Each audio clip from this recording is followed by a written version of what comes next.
what I'm trying to do is I'm trying to look at the future. Obviously, this is 10 years later, but I want a special eventually. So what I want to do now is like the special has to be my point of view. So I'm short. That's my point of view. So that has to be in there. So I'm kind of just laying the foundation for that special to come. So I kind of got off of what I was thinking I was trying to say. But like honestly, like just my perspective of the shortness, I do need that. It's all going to tie into the special at some point. So me, like, I am trying to get away from that just so I myself could be a better comic and write other stuff because short jokes to me come very easily. But, you know, it's all like being short is my perspective. That's going to be in the special. Maybe not these specific jokes, but my whole special is going to be my perspective. So I just kind of want to gather everything because like you said, you know, all these subjects have been done in terms of stand-up. So your unique outlook on everything is what is going to set you apart from everything. So I've kind of just been trying to go through with that. Well, and you're a very self-aware comic in your sets, whether it's you're doing something like a don't tell or you just did an open mic, right? And it's a good technique, and it's a tried and true one, and you use it very well where you open up with self-deprecation to ease your way into the audience. And I think that's something that I definitely have a challenge of doing is making myself a part of the audience, right? And I think a lot of comics have an issue doing that in general. Definitely. And finding a way to do that where you and the audience are at the even playing field and becomes more conversational than it does presentation, I guess. Does that make sense? Yes. Right? Being able to do that is a really good skill, and that's something you have down. I mean, your thing about the kid that turns into a monkey from Jumanji, that's like good. Yeah. That's like that. It fits so well. That one is good. I came up with this thing last weekend. I went up there and I was like, I was wearing my Misfits shirt and I was like, I know I look like a guy who's going to sell you lizards in the alley behind here, but we're going to have a good night tonight. And that one was good. I love doing those like quick things where you're just kind of calling out the elephant in the room and just getting on with it. And also too, the jokes that I start out with are very calculated because I need to know what they like because I do have a lot of blue material. And so there's a few jokes that I choose to start out with because I know how the rest of my set will go. But it's a double-edged sword because I go out with the blue material right off the bat and the rest of my set tanks if they're not with it. And that has happened a few times. Yeah. But yeah, I do like lately I have been trying to just, you know, me and the audience, we're all one. Let's all have a good time. Yeah. And that's what I hope to carry on because I see that with a lot of the comics that I really love. I see that they just seem to click in with everybody. And it's just, I can't explain it, but, and I'm sure we're going to bring it back to Attell so much during this podcast because I love him. But just seeing him the way he does it, he immediately clicks in. And it's just, it's something that it's a skill that I want to have and be able to take everywhere. Well, that's why, like at its height, that's why like the Blue Collar Comedy Tour was so big. Is because these guys are multimillionaires and they're very great stand-up comedians, but their whole thing is that they're the common man and they make it work very well. Definitely, and I think that's where a lot of comedians that get very rich and famous is they can lose that relatability, and it invites a lot of hate towards them.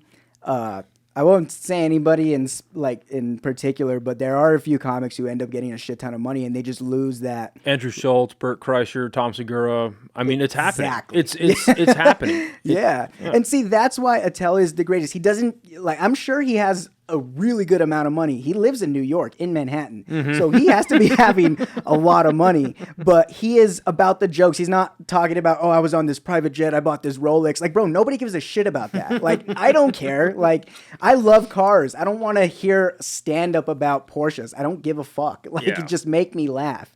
And I think people lose that when they start getting bigger. Shane Gillis is one who's like, I'm sure he has a shit ton of money, but people love him. He's fucking hilarious. Well, because he's funny. Yeah. Because he gets up there and he was doing a podcast with, it was him, Matt, it was on Rogan. It's him and Matt on Rogan.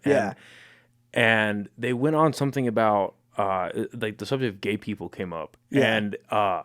And Rogan goes, yeah, it's just I don't get it. There's just this stigma that gets attached to gay people, and people just find them weird, and I don't get why. And Ghost just goes, yeah, it's dude's butt fucking. It's just funny. Yeah. He's just a funny guy. It's just so random. But also, when it comes to hate on bigger comics when they get famous, I think it's a lot of punching up from people that are jealous. That is I'm going to be completely honest. Of course your image is going to change when you get more money. No shit, because you're taking care of yourself better. Yeah. You have access to better things in life. That's a fact of life. That is true. And that's just, and some people are going to hate that. Yeah. And the moment, because again, it's okay, let's bring it local, right? Are you born and raised in New Mexico? Yeah. In Albuquerque? Okay. So you know this about as much as anybody else. For whatever reason, there is from people that like to try to punch up, or people that try to talk badly of others.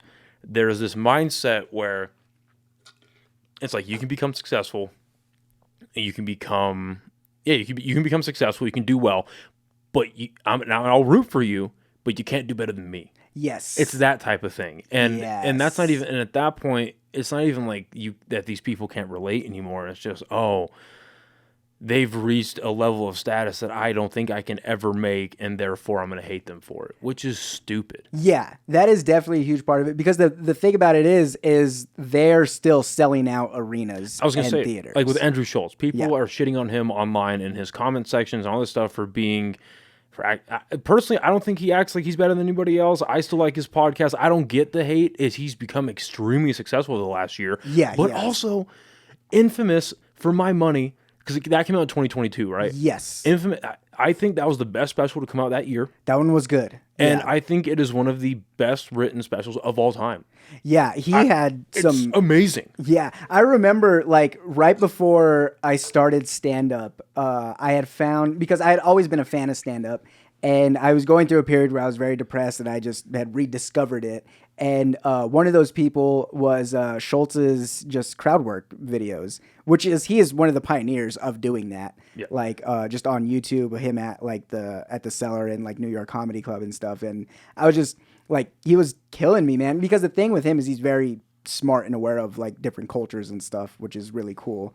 And but the thing is you do get success when there are people that hate, but they're not. They're still selling out. So there is a big part of you can't be doing better than me, or else I'm going to talk shit about you. That is a huge part. And I think that's a big thing of the small town mentality type thing. I think we get that a lot here. Yeah. That's a really big part. But which to be completely honest, and I feel like I still have the outside looking in perspective, which I want to maintain as long as I can, because I like being there. Yeah.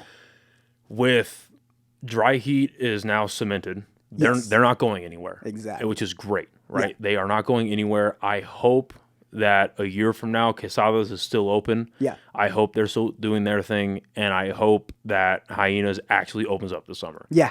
But I feel like once Hyenas opens and they get their groundwork, by the time that happens, and Quesadas is still around, Dry Heat is still around, for lack of a better term, I think playtime is over. Because from what I have heard from secondhand stories about where the comedy scene here used to be, where it is now, what the kind of culture is, what the cliquiness of it is, what all the small nonsense, pretty much. Yeah.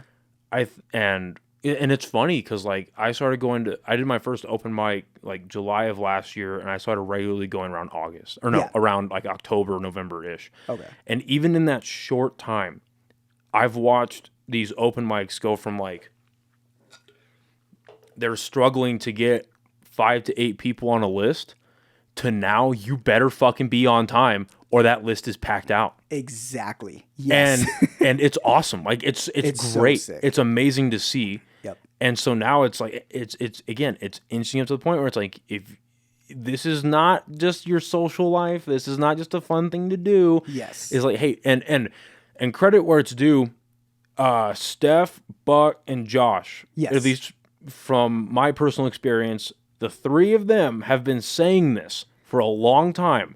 Where it's like, hey, the time is coming where it's like, you better have your shit together because opportunities are coming here. Yep. And playtime is just about over.